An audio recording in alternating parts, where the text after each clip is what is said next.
Hello everyone, welcome back to our channel future study. तो guys, जो आपने history subject लिया है SEC में, इसमें भारत में रेडियो और सिनेमा एक सामाजिक इतिहास, इसके इंपॉर्टेंट क्वेश्चन विद आंसर आपको इस वीडियो में हम बताने जा रहे हैं। और ये DU ऐसे रेगुलर एनसीबी सभी स्टूडेंट के लिए, और ये BA प्रोग्राम स्टूडेंट्स जो सेमेस्टर 6 में है।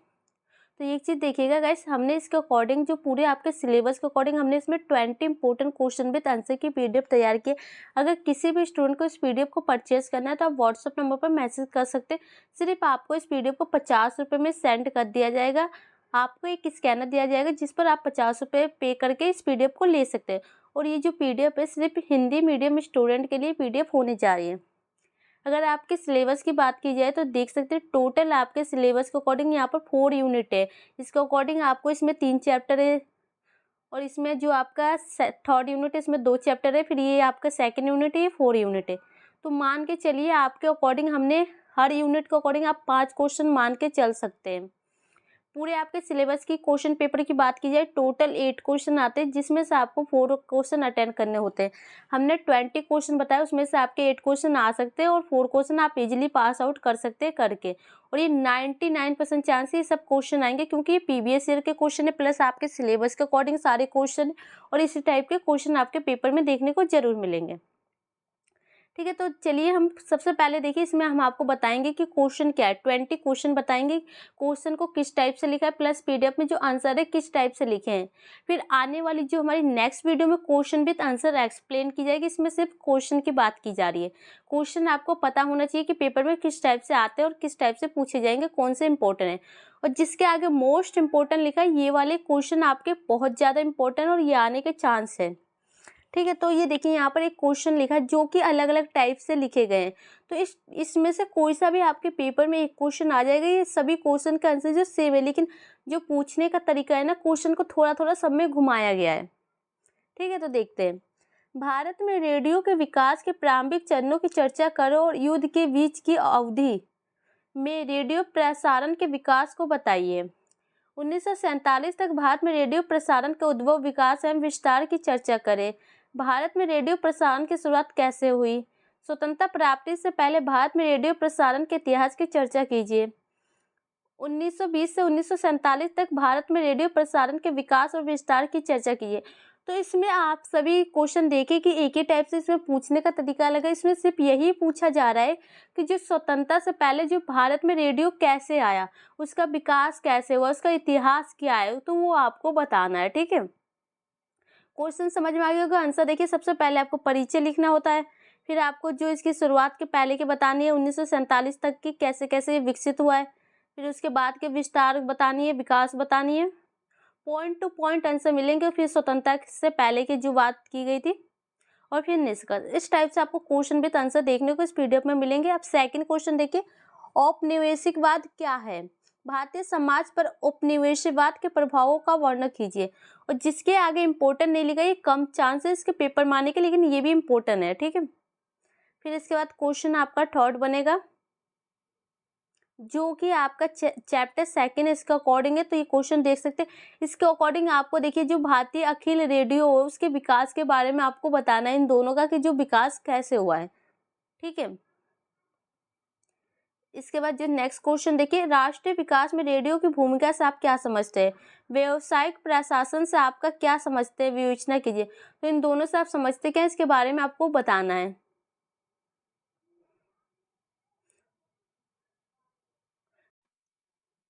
इसके बाद जो आपका नेक्स्ट क्वेश्चन है, क्वेश्चन नंबर 5 है, कि आपको बताना है क्या ये माध्यम है, प्लस इस रेडियो माध्यम की जो प्रमुख विशेषता क्या है वो आपको बतानी है।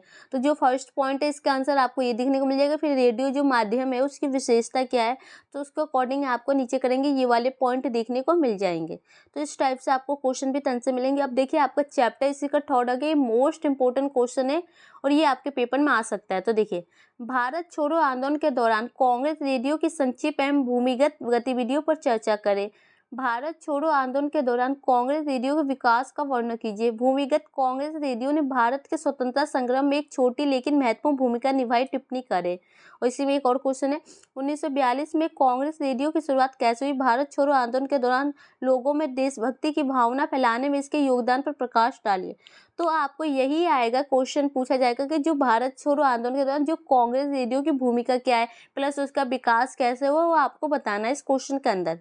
इंपॉर्टेंट क्वेश्चन है और ये एक ही क्वेश्चन है चैप्टर नंबर जो आपका 3rd है उसके अकॉर्डिंग, और ये क्वेश्चन आपके पेपर में देखने को जरूर मिल सकता है। अब देखिए आपका जो यूनिट 2 है इसके अकॉर्डिंग क्वेश्चन पूछे गए हैं, तो वो देख सकते हैं।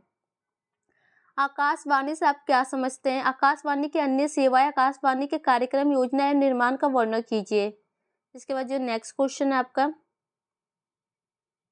क्वेश्चन नंबर 8 है, देखिए आकाशवाणी पर संगीत के संचलन के संदर्भ में प्रथम नियोजित सूचना और प्रसारण मंत्री के रूप में बीबी केशवर द्वारा अपनाई गई नीतियों का मूल्यांकन कीजिए।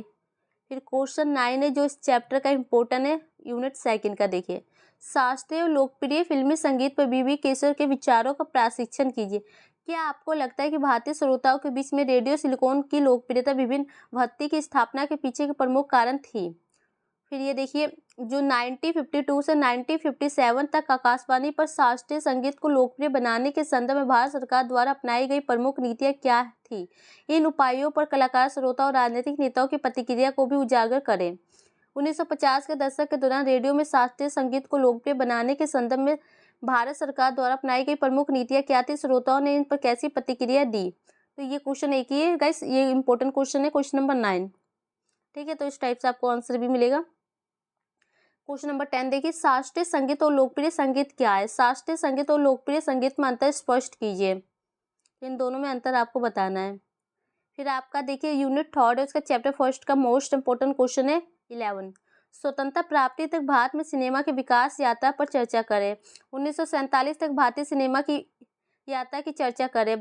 भारतीय परिप्रेक्ष्य में सिनेमा की शुरुआत कैसे हुई? मूक फिल्मों में टॉक्सिक पर भारतीय सिनेमा के विकास पर चर्चा करें। तो इम्पोर्टेंट क्वेश्चन है गाइस, आपको यही बताना है कि जो सिनेमा है उसका विकास कैसे हुआ है 1947 तक। ठीक है, इसके बाद जो आपका देखिए मूक फिल्मों के इतिहास के संक्षेप में वर्णन कीजिए कि जो फिल्में गूंगी होती थी, मतलब उस जिसमें वॉइस नहीं होती थी, उस फिल्म के बारे में आपको बतानी है जो उस टाइम की थी। अब ये मोस्ट इंपोर्टेंट क्वेश्चन देखिए क्वेश्चन नंबर 13, भारतीय सिनेमा के प्रारंभिक चरण में महिलाओं ने किस प्रकार अभिनय के क्षेत्र में कदम रखा, इस पर एक निबंध लिखे। भारतीय सिनेमा के शुरुआती दौर में महिलाओं ने अभिनय के क्षेत्र में कैसे प्रवेश किया, इस पर एक निबंध लिखिए। भारतीय सिनेमा की शुरुआत के दौर में अभिनय को लेकर महिलाओं के लिए क्या चुनौतियां थी? मूक और शुरुआती बोलती युग के दौरान कुछ अभिनेत्रियों के योगदान पर प्रकाश डालिए। 1913 से 1940 के बीच की प्रमुख अभिनेत्रियों और पूरे सिनेमा में उनके योगदान के बारे में लिखे। तो ये इंपॉर्टेंट क्वेश्चन है, इसमें आपको महिलाओं के अकॉर्डिंग लिखने को मिल जाएगा। फिर इसके बाद आपका जो यूनिट 3rd आ गया उसका चैप्टर 2 देखिए, सेंसरशिप के महत्व को समझाइए और समाज कार्य पेशों में देशभक्ति के अभ्यास मूल्यों का वर्णन कीजिए।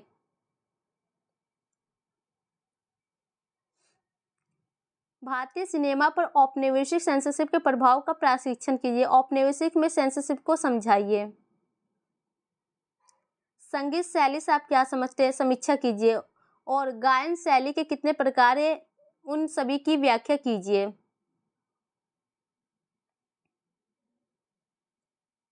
इसके बाद जो आपकी यूनिट 4 आ गई, इसके क्वेश्चन देख सकते हैं। स्वतंत्रता के बाद के 3 दशक में भारतीय सिनेमा के विकास पर एक निबंध लिखिए। स्वतंत्रता के बाद के 3 दशकों में भारतीय सिनेमा ने किस प्रकार अपने समय के सामाजिक और वैचारिक मुद्दों में संवाद किया। 1947 से 1980 के बीच हिंदी सिनेमा के विकास का प्रशिक्षण कीजिए। तो देखिए गाइस, ये वाला भी मोस्ट इंपोर्टेंट क्वेश्चन है, क्वेश्चन नंबर 17। इसके बाद आप देख सकते हैं क्वेश्चन नंबर 18 है, हिंदी फिल्मी गीतों के विकास पर एक निबंध लिखिए तथा 1950 के दशक को संगीत का स्वर्ण युग क्यों कहा जाता है, गीतों की मुख्य विशेषता को भी बताइए। हमारे जीवन में हिंदी फिल्म गीतों के महत्व या विशेषता की चर्चा कीजिए। Question number 18। इसके बाद क्वेश्चन 19 देखिए, फिल्मी उद्योग ने फिल्म संगीत के प्रतीक नए उभरे भारतीय राज्य के अभिजात दृष्टिकोण को किस प्रकार प्रति उत्तर दिया। फिल्म उद्योग ने फिल्म संगीत के प्रतीक नए उभरे भारतीय राज्य के उग्र रवैये पर कैसे प्रतिक्रिया दी। तो ये क्वेश्चन 19 है। इसके बाद आपका लास्ट क्वेश्चन आएगा क्वेश्चन नंबर 20, देख सकते हैं 20। जो मोस्ट इंपॉर्टेंट है ये आपको यहाँ पर 7 पॉइंट दिए, इसके अकॉर्डिंग आपके पेपर में 4 पॉइंट आएंगे, जिसमें से आपको 2 पर संक्षिप्त टिप्पणी लिखे होंगे। तो ये आप पॉइंट देख सकते हैं, इसके आंसर भी आपको यहाँ नीचे देखने को मिलेंगे। तो टोटल एक चीज़ याद रखिएगा 20 क्वेश्चन है, लेकिन 8 क्वेश्चन हमने जिसके आगे मोस्ट इंपॉर्टेंट लिखे 8 क्वेश्चन। अगर ये 8 क्वेश्चन भी आपने कर लिया ना तो 4 क्वेश्चन इसमें से आपके पेपर में देखने को मिल जाएंगे, 8 में से 6 से 7 क्वेश्चन आपके बन जाएंगे।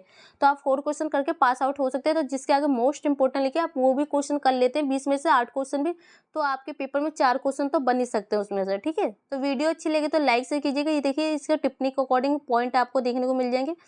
और किसी भी स्टूडेंट को इस वीडियो को परचेज करना है तो आप हमारे व्हाट्सअप नंबर पर मैसेज कर सकते हैं। ये मोस्ट इंपॉर्टेंट पीडीएफ है जो कि आपके पेपर में आने के चांस काफ़ी ज़्यादा है, और ये क्वेश्चन इंपॉर्टेंट होते हैं, जो ही बताते हैं, फालतू के क्वेश्चन नहीं बताते हैं। ठीक है, और इनके इंपॉर्टेंट क्वेश्चन विद की क्लासेस की वीडियो चाहिए तो कमेंट्स बॉक्स में मैसेज कीजिए, हम अपलोड कर देंगे। Thank you.